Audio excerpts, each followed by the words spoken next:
Hey everybody, welcome back. I want to talk to you today about just expectations. When I was growing up, before I even had any inkling about doing what it is that we're doing now. And when I was growing up, we were poor. I grew up in Philadelphia, single mom, four boys in the 60s and the 70s. It was something else. That it is what it is. It was what it was. Didn't really have any aspirations about what I was going to do. When I got older, I just figured I'd sit around and I don't know what I was going to do. Met my wife just back in high school, so we've been married a long time. We've been married, this year will be 34 years. Met my wife and her family was doing pretty good. They were doing pretty well. Her mom had a steady job as a bookkeeper, big time insurance company downtown Philadelphia.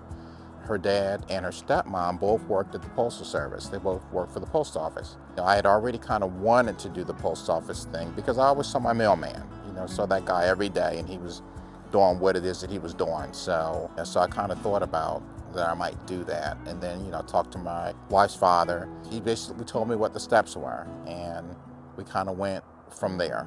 I took the test, I scored high in Philadelphia. You got to score high to be able to get hired. Down south, just get a 70 and you're kind of in. And now all of that's changed. Now all you have to do is pass the test and you're kind of set. You can get in that way at the post office now. I make good money, so if you want to steady, I suggest that job. It's very good for that type of thing. For a steady paycheck, the post office is really good for that. I don't know, I kind of always thought that we'd be poor.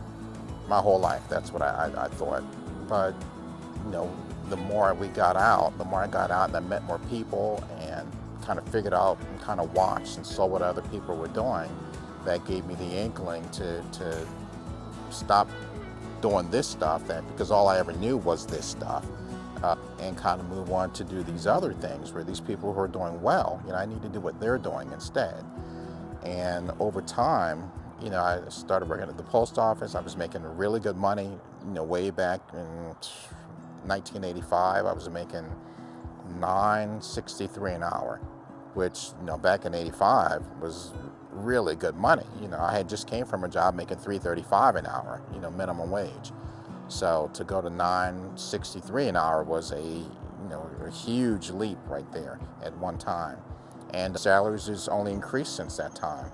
But I kind of always knew I wanted to do something different, do something a little bit more. And as time went on, we got introduced to more and more people and just little inklings of a couple we met at a Christmas party. And they were into real estate. And the wife pulled us aside and just said, told my wife and I, hey, real estate, think about real estate. It's really lucrative. You guys can do really well with that. Think about it. Man, this was like 20 years ago.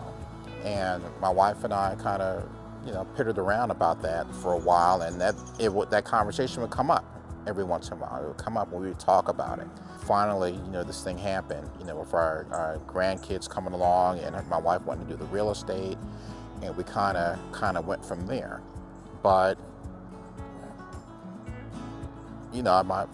my parents, my mom was poor, when she grew up in South Carolina, and I was poor when I grew up in Philadelphia, and things are different. Once I got out on my own and I got myself together about what it is I wanted to do and I could control what I wanted to do, things got better, where we were solidly middle class. But when things really started to progress a little bit later, things weren't really like that. I kind of wanted a little bit more than that, and we kind of got into the habit of we'd always joke. There's this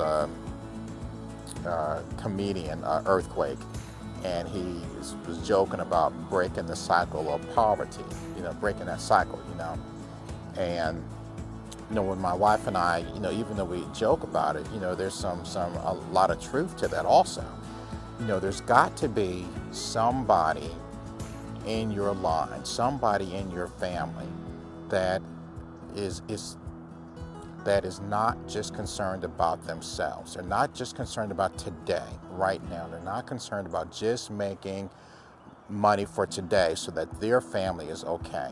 They're not, there's got to be somebody in your family, somewhere in your family, in your line, that thinks a lot more about just the here and now, just today. They look towards the future.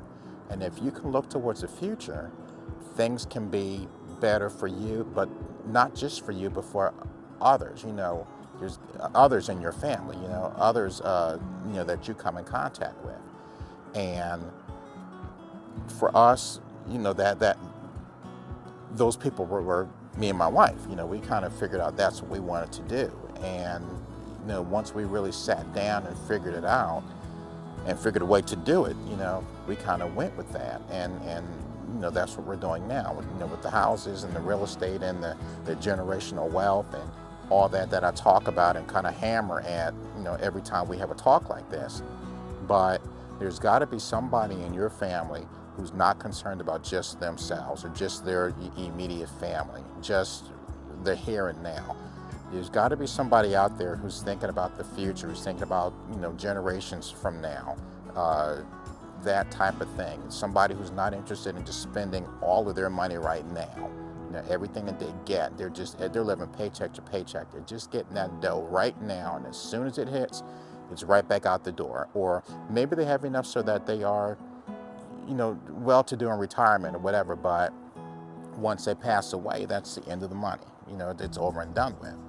There's got to be somebody in your family who's looking towards the future. That person can be you if you want it to be. You just got to think about not spending everything. You got to think about planning things out and looking towards the future. If you can do that, you can be that person.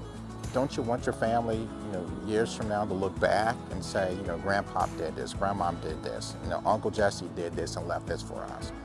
Don't you want that to happen? Don't you want them to be talking about you? You can make this thing happen too. Just keep working at it. Slowly but surely you'll get there, but you got to keep working at it. That's my 2 cents for today. Thanks a lot for listening. Hope to see you guys again soon. Have a good one.